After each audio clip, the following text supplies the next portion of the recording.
नमस्कार दोस्तों, इस वीडियो के माध्यम से आज हम एक रोचक पाठ का अध्ययन करेंगे। वो पाठ है कुछ प्राकृतिक परिघटनाएं। आपने अपनी पिछली कक्षाओं में चक्रवात, भूकंप, तड़ित आदि परिघटनाओं के बारे में चर्चा की होगी। आपको पता होगा कि चक्रवात मानव जीवन तथा संपत्ति को अत्यधिक क्षति पहुंचा सकते हैं। आज हम इन परिघटनाओं द्वारा किए जाने वाली विनाशों को कम करने के उपायों पर चर्चा करेंगे। आज हम सबसे पहले तड़ित परिघटना के बारे में पढ़ेंगे। विद्युत के तार ढीले हो जाने पर आपने विद्युत खंभों पर चिंगारियां देखी होंगी। तड़ित भी एक विशाल स्तर की विद्युत चिंगारी ही है। प्राचीन काल में लोग इन चिंगारियों का कारण नहीं समझते थे, अतः वे तड़ित से डरते थे। आज हम इन चिंगारियों का कारण पढ़ेंगे। रगड़ द्वारा आवेशन। जब आप प्लास्टिक की कंघी या स्केल को सूखे बालों से रगड़ते हैं, तब वे भी कुछ विद्युत आवेश अर्जित कर लेते हैं। इन वस्तुओं को आवेशित वस्तुएं कहते हैं। प्लास्टिक की कंघी तथा प्लास्टिक के स्केल को आवेशित करने की प्रक्रिया में बाल भी आवेशित हो जाते हैं।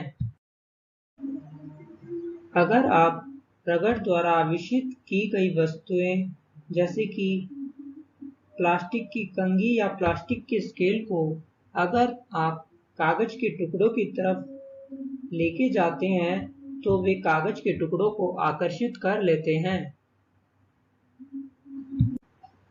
आवेशों के प्रकार तथा इनकी अन्योन्य क्रियाएं। हम एक क्रियाकलाप देखते हैं। दो गुब्बारे फुलाइए और उन्हें इस प्रकार लटकाइए कि एक दूसरे को स्पर्श न करें। आप चित्र में देख सकते हैं। दोनों गुब्बारों को किसी ऊनी कपड़े से रगड़िए और छोड़ दीजिए, तो आप पाएंगे कि दोनों गुब्बारे एक दूसरे को प्रत्याकर्षित कर रहे हैं। इसी प्रकार एक और क्रियाकलाप कीजिए। आप एक पेन की बेकार रिफिल को लीजिए और उसे पॉलिथीन से रगड़िए और उसे कांच के ग्लास को स्टैंड के भांति उपयोग करते हुए उसे ग्लास में रखिए और उनमें से एक गुब्बारे को उसके पास लेके जाएं और आप पाएंगे कि दोनों एक दूसरे को आकर्षित कर रहे हैं। तो फिर हम यह कह सकते हैं कि आवेश के दो प्रकार होते हैं, सजातीय और विजातीय।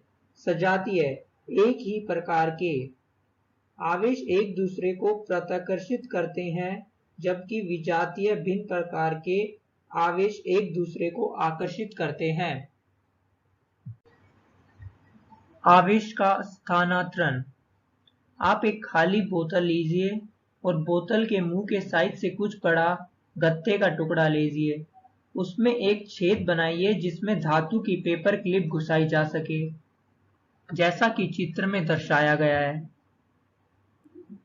आप एल्यूमीनियम की पन्नी की लगभग 4 से 5 सेंटीमीटर साइज की दो पट्टियां काटिए। चित्र में दर्शाए अनुसार उन्हें पेपर क्लिप पर लटकाइए और गत्ते के ढक्कन में पेपर क्लिप को इस प्रकार घुसाइए कि वह गत्ते के लंबवत रहे।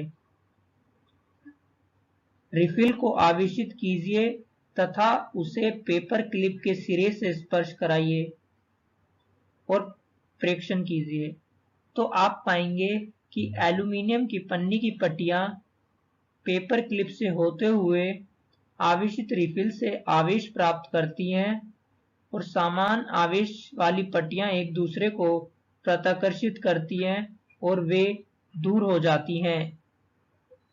इस प्रकार की युक्ति का उपयोग यह परीक्षण करने के लिए किया जा सकता है कि कोई वस्तु आवेशित है अथवा नहीं। इस युक्ति को विद्युतदर्शी कहते हैं। तड़ित से सुरक्षा। तड़ित के समय कोई भी खाली स्थान सुरक्षित नहीं होता दोस्तों। गर्ज सुनना किसी सुरक्षित स्थान पर तुरंत पहुंचने की चेतावनी है। अंतिम गर्जन सुनने के बाद सुरक्षित स्थान से बाहर आने से पहले कुछ देर प्रतीक्षा कीजिए। सुरक्षित स्थान का पता लगाइए। कोई मकान अथवा भवन सुरक्षित स्थान है। यदि आप किसी कार अथवा बस द्वारा यात्रा कर रहे हैं तो वाहन की खिड़कियां या दरवाजे बंद होने पर ही आप भीतर सुरक्षित हैं। तड़ित के समय आपको क्या करना चाहिए और क्या नहीं करना चाहिए, अब हम उसके बारे में चर्चा करते हैं। अगर आप बाहर हैं, जैसे कि आप मोटरसाइकिल, ट्रैक्टर, खुली कारों में यात्रा कर रहे हैं, तो आप सुरक्षित नहीं हैं। खुले मैदान, ऊंचे वृक्ष, पार्कों में शरण स्थल, ऊंचे स्थान तड़ित से हमारी सुरक्षा नहीं करते। और अगर आप घर के भीतर हैं, तो तड़ित टेलीफोनों के तारों, विद्युत तारों तथा धातु के तारों पर कभी भी इन्हें नहीं छूना चाहिए। अगर आप इन तारों को छूते हैं तो आपको विद्युत का झटका लग सकता है, इसलिए हमें इन्हें नहीं छूना चाहिए। भूकंप। भूकंप क्या होता है? क्या? भूकंप जो बहुत समय तक रहता है, पृथ्वी का कंपन अथवा कोई झटका होता है। यह पृथ्वी की भूप्रकृति के भीतर गहराई में गड़बड़ के कारण उत्पन्न होता है। भूकंप हर समय सब जगह आते रहते हैं, पर इन्हें नोटिस नहीं किया जा सकता।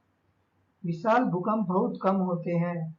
ये भवनों, पुलों, बांधों तथा लोगों को असीम क्षति पहुंचा सकते हैं।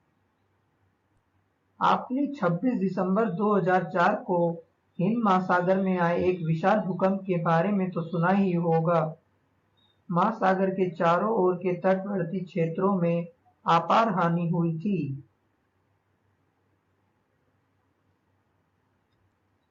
भूकंप से बचाव।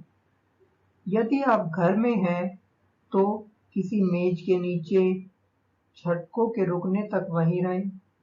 ऐसी ऊंची तथा भारी वस्तुओं से दूर रहें जो आप पर गिर सकती है। यदि आप बिस्तर पर हैं तो उठे नहीं, अपने सिर का तकियों से बचाव करें। यदि अगर आप घर के बाहर हैं तो भवनों, वृक्षों तथा ऊपर जाती विद्युत लाइनों से दूर रहें। किसी खुले स्थान को खोजें एवं धरती पर लेट जाएं। यदि आप किसी कार अथवा बस में हैं तो बाहर न निकलें। ड्राइवर से कहें कि वह धीरे-धीरे किसी खुले स्थान पर पहुंचे। भूस्खलन के समाप्त होने से पहले बाहर न निकलें।